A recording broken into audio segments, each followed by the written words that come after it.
Violence, he said, playing your part. Now I gotta ask you the next question. What does that look like in public? Right.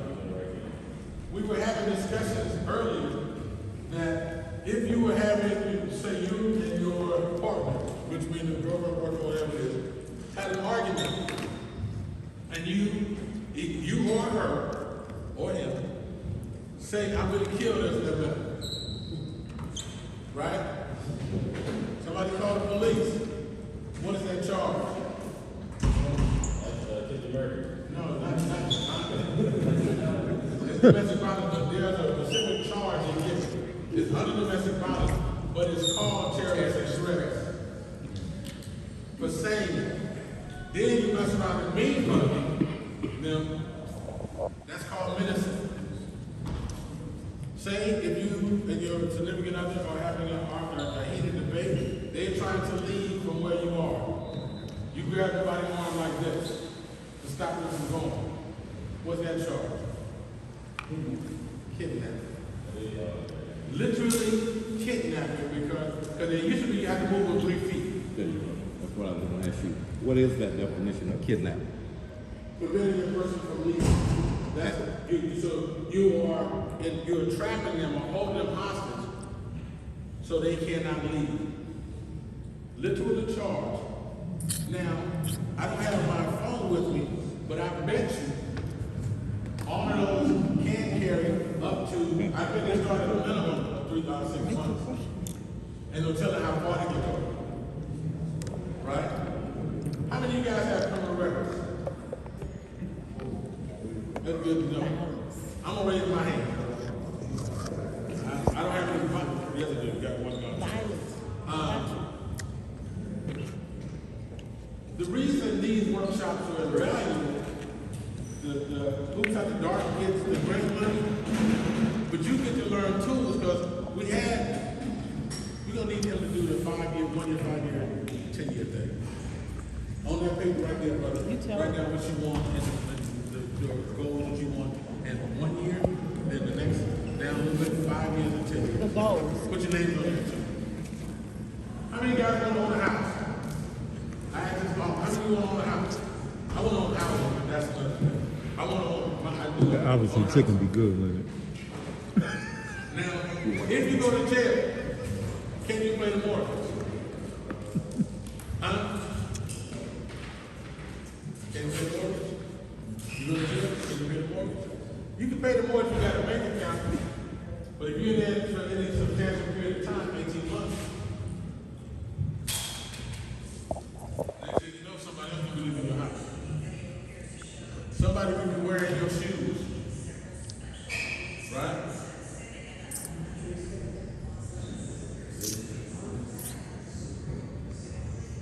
How many of you guys get upset when somebody calls you out of your name? Upset? Yes. To the point of violence. Huh? Yeah, I literally.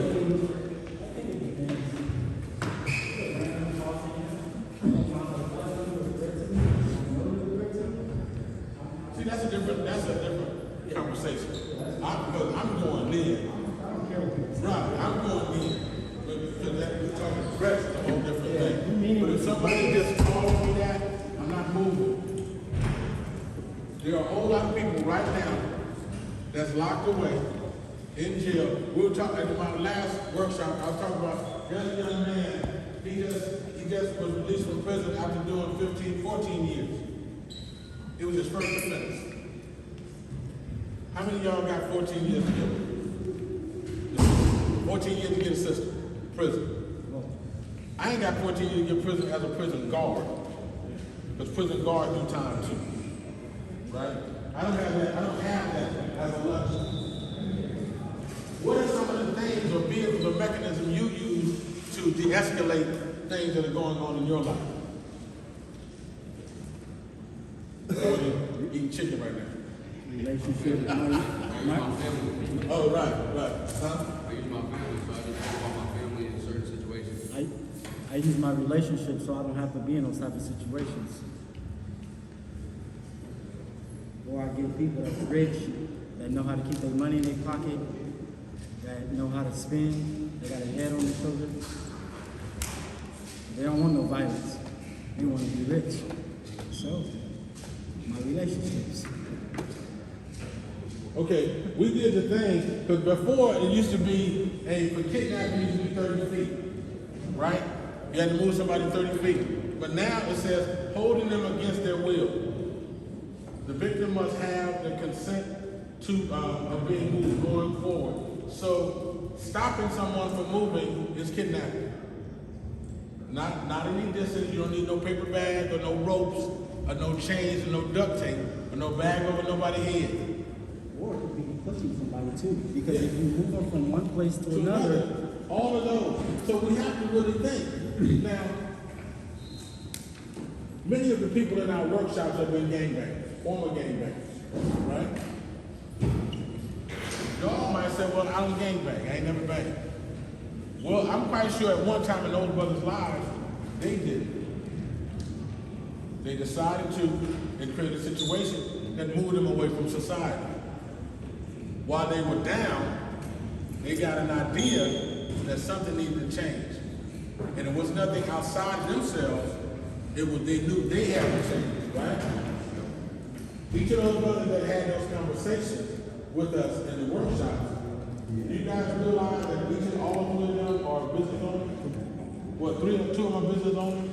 And one works for a business where former penitentiary, 17 years in prison, but he's making $110,000 a year because he decided to change. What would $110,000 a year do for most of us in here? Huh? Yeah, it changes a whole bunch of things. It changes moving from 87 gas to 91 octane, a whole bunch of different things, right? Unless you have a car that has to have it. Has to have it.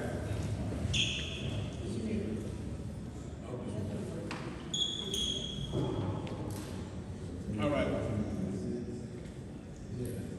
Other than family, in the heat of battle, in the heat of a conversation, what is something that you use to calm yourself down? That's mine. I'll separate myself from the issue. I'll go ahead and bounce. Because it's kind of hard to have a conversation with somebody that's dedicated to not understanding you. So the best thing for me is they can say that they can have all that.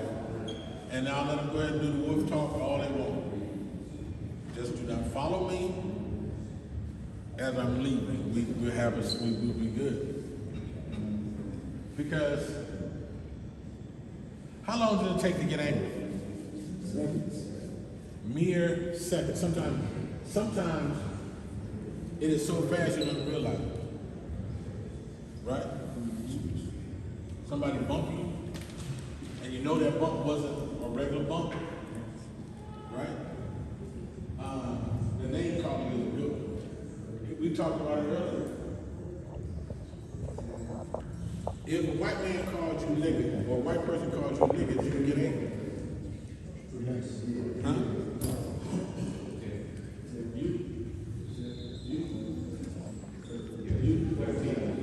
I get hot when I'm tripping. Because one thing about, I'm gonna tell you guys a little secret about the art of war in a sense. When the person resorts to name calling, they literally said, I lost the battle. So they've crossed the line to get you to cross the line with them. So go ahead and call me that. I've been called that and within real close proximity to someone of a different persuasion. Don't trip. One time me and my wife was in the DMV. No, we were going to get our passports at the post office. And this husband and wife was taking us a long time and we had a question, so we asked a question. The lady turned around and says, we're not talking to the black people. And the lady upset the night. I am so glad I didn't hear her. My wife had to tell me what she said later. But even when she said it later, I laughed. Because why are we doing personal attacks on the know you? Why would that be necessary? And if you are going to a personal attack, listen, I'm going to tell y'all, if you're ever in a conversation a heated conversation, a regular, normal conversation with someone, and they go to a personal attack, they've actually lost the battle. Because they can't just have a, they can't have a normal conversation without a personal attack. If you go to a personal attack, you're trying to get me. Not gonna buy it. I don't have the time on the interview. And I've been called some things everywhere. I was in Korea, got called a name before. I wanted to get home, so I'm not gonna get upset. And all the time, my whole life is about, this is one of the things, every day I leave my house, every single day I leave my house, what's my number one job? Get back home. I don't care what happens. My number one job is to get back home. And I provide space, time, and energy to do that, whatever is necessary. I was talking to the last group. I was driving down the street the other day, and police got behind me and had the lights on. They went after me. They attacked this other person. My heart jumped in my chest. Because many times that happens, that becomes not good. But I didn't panic. And I have been stopped before by the police. Now it's kind of funny because anytime they stop, I got license, I got the insurance, and I got registration. I'm not reaching for any of those though. Where do you want to be? In the glove compartment, they have my wallet, get them. I'm not reaching for nothing. But I've seen episodes where a police officer told a man to get his driver's license, he reached in the car to get his driver's license, shot him in the back. It's not a condemnation of police officers, but that has happened. Going back again to our anger thing, what are ways that you calm yourself down when you're upset? Hey, give me a situation like that. This your narrative. I just listen to music, or I just What kind of music? and whatever I feel like listening to at the time. What you doing? Probably walk away. So you really got to watch the music you listen to, because if you go to NWA and FTP and all the other different things, we run into situations. What do you do? I feel like this isn't an in-moment thing. I think it's an investment. I work on that before it can happen, so that it don't even occur to me. So it's more of a let me handle that, because when I know I'm in that situation, I know how to respond. Okay. I told you guys I'm in recovery, right? Which means I've been free of drug and alcohol since 2005. The director of the program told me about that same thing. Work the scenario in your own head. So if this happens, this is my move. Because no trainer, no fighter goes to fight the next day. They train for the battle. They train for situations. They train for different things. They don't wait till that day of. But like he said, he invested in himself to think about that beforehand, because it's going to show up. They got really stupid people in the world. Really, really, and sometimes you just like stupid for no reason. And you go inside their head